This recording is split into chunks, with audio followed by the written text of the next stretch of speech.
Lu Xiangyi's eyes darkened fast. His voice was ice cold and creepy as hell, and he suddenly switched up how he addressed me. You two go ahead, just keep pissing me off.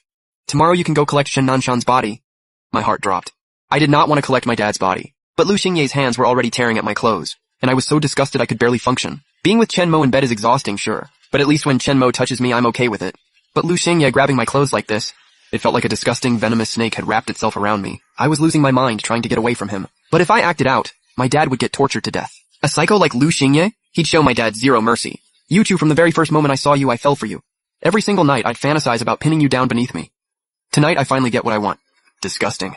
The first time Lu Xingye ever saw me, I was only 12. And this man is not even human. He pressed his face against my neck. And then I heard that voice again, dripping with threats and pure malice. Let me be straight with you.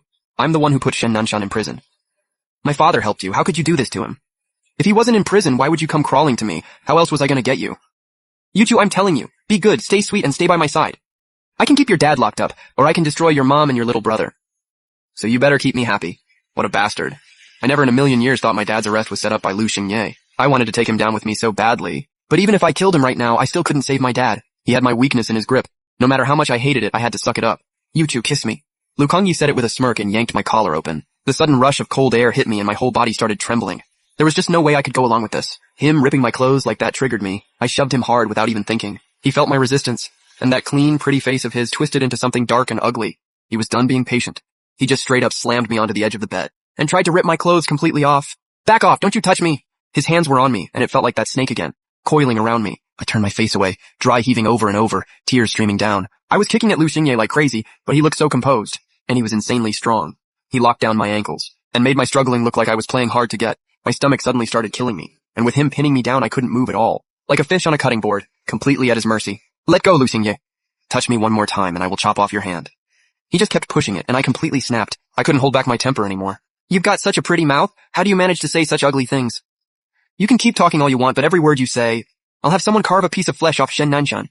My eyes went red from rage, but I couldn't tear Lu Xingye apart, and I hated how well his threats worked on me. I didn't want my dad cut up, so I bit down hard on my lip, hatred boiling inside me, but I didn't dare say another word. Lu Xingye let out a smug laugh, wild and satisfied, like a hungry wolf, and he lunged at me. I shut my eyes in despair. For a split second I thought about biting off my own tongue. But if I died, my dad wouldn't make it either. You're mine, remember that. Then my locked bedroom door got kicked wide open. The cold wind rushing in blew out the candles on the table. I heard the noise and instinctively opened my eyes. I couldn't believe it. The person who walked in was Chen Mo. Lu Hongyi clearly didn't expect Chen Mo to show up either. He was mid-undressing when he saw Chen Mo. His whole body froze, and he scrambled to grab his outer robe and throw it on. Your Highness the Crown Prince!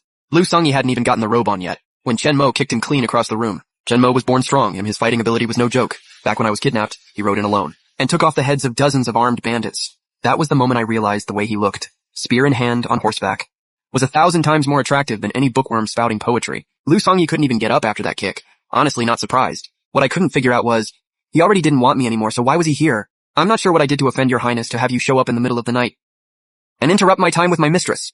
Lu Songyi coughed up blood and pain, and even kneeling on the floor, I could feel the resentment radiating off him. Chen Mo kicked him straight in the face. Lu Xingye couldn't even find his voice for a good while. I haven't written the divorce papers yet. Until I do... She is mine. Lay a hand on what's mine and you're dead.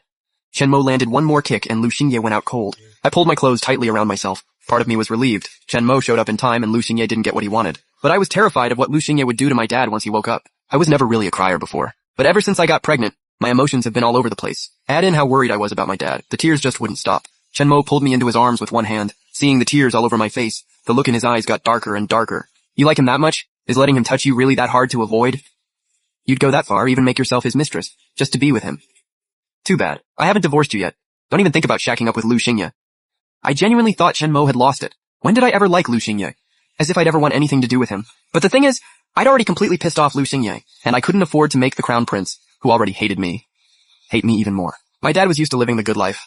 One person torturing him was already too much. If a vicious crown prince got added to the mix, I'd literally be collecting my dad's body tomorrow. I didn't dare talk back to Chen Mo. I just cried silently. I don't even know where all these tears were coming from. Tonight, it was like a flood. I completely broke down. The more I cried, the more dangerous Chen Mo's expression got. Oh, now you're the victim? You're miserable being with me? Fine. But miserable or not, you're coming back to the crown prince's manor with me. Piece of trash. I was gritting my teeth, cursing him out in my head. Lu Xingye is a piece of garbage, and Chen Mo isn't any better. One wants me as a mistress, the other wants me as a concubine. They're both trash. Shen Yuchu, shut up.